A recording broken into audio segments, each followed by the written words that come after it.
আশা করি ভালো আছেন। আজকে আমি আপনাদের সামনে পরী হাজির করার ভিডিও নিয়ে আসলাম। অনেক ভিডিও দিছি ভাই, অনেক ভিডিও দিছি। মানুষ তো আমারে বলে ভাই অনেক আমল দিয়েছেন, মানুষ কি এগুলা করে, কাজ হয় কিনা? হ্যাঁ, অবশ্যই কাজ হয়। আপনারা যদি সঠিকভাবে করতে না পারেন তাহলে হইবটা কেমনে? আর আমি যে নিয়মটা বলি অনেকের কঠিন লাগে ভাই, কঠিন জিনিস কিন্তু আপনার কাজ করে বেশি। হ্যাঁ, আমার জিনিসগুলা কঠিন, ঠিক আছে, সঠিকভাবে করতে পারলে কাজ হইব। আমি যদি নিষেধ করি আপনারা যে কাজ করেন তাহলে কিন্তু আপনি নিজে বিপদে পড়বেন। কিছু কিছু লোক আছে বলে ভাই আমল করব, আমার ঠিকানায় পরি পাঠাইয়া দেন, জিন পাঠাইয়া দেন। এগুলা কি সম্ভব? আর অনেক কিছু লোক আছে নিজের সুবিধার জন্য ফোন দেয়, বলে ভাই আমারে কোনো খরচ ছাড়া, কোনো টাকা ছাড়া কাজ করে দেন।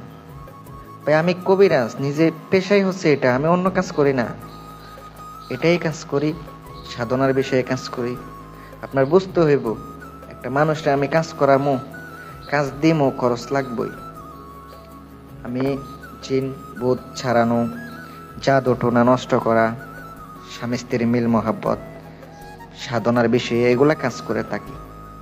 আমি এগুলাই নিয়ে কাজ করি। আপনারা যদি ভালো লাগে আমার কাছে আইসেন, কাজ করাইয়েন, ইনশাল্লাহ কাজ হইব। আজকের আমলটি কোরআনি একটি আমল।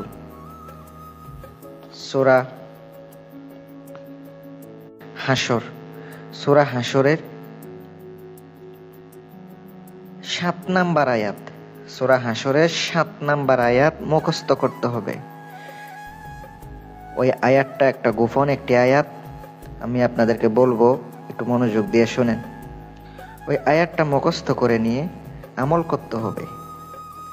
আমলের নিয়ম হচ্ছে যে কোনো দিন, এখানে নির্দিষ্ট কোনো টাইম নাই, নির্দিষ্ট কোনো সময় নেই।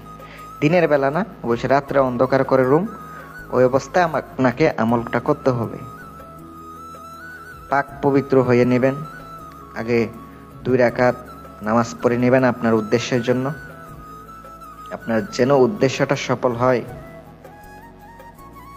যদি আপনার রুহানি শক্তি না থাকে তাইলে কিন্তু আসবে না, এটা অবশ্যই মাথায় রাখবেন।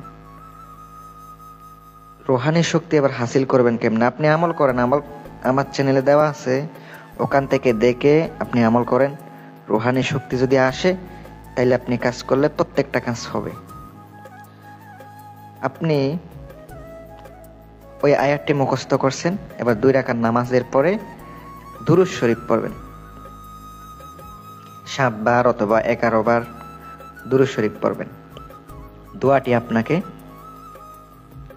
721 বার পড়তে হবে। চোখটা বন্ধ করে পড়বেন, মনোযোগ দিয়ে পড়বেন, চোখ খুলবেন না। যদি মাঝখানে চোখ খুলে ফেলেন কিন্তু আপনার আমল কাজ করব না।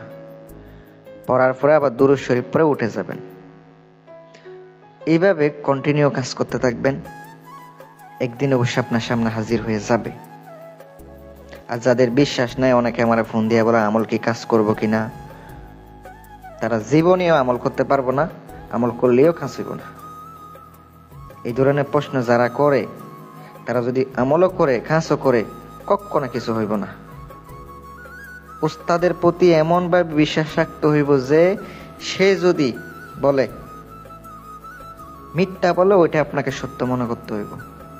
উস্তাদ তো উস্তাদই, আপনাকে তো উস্তাদে ভুল শিক্ষা দিবে না। যাদের মনে বিশ্বাস ভক্তি আছে তারাই কাজ করবে, যাদের নাই তাদেরকে তো আমার বলার কিছু নাই। আর ভিডিওটা এই পর্যন্ত। সকলে সুস্বাস্থ্য কামনাই করি। আমি এখানে বিদায় নিচ্ছি।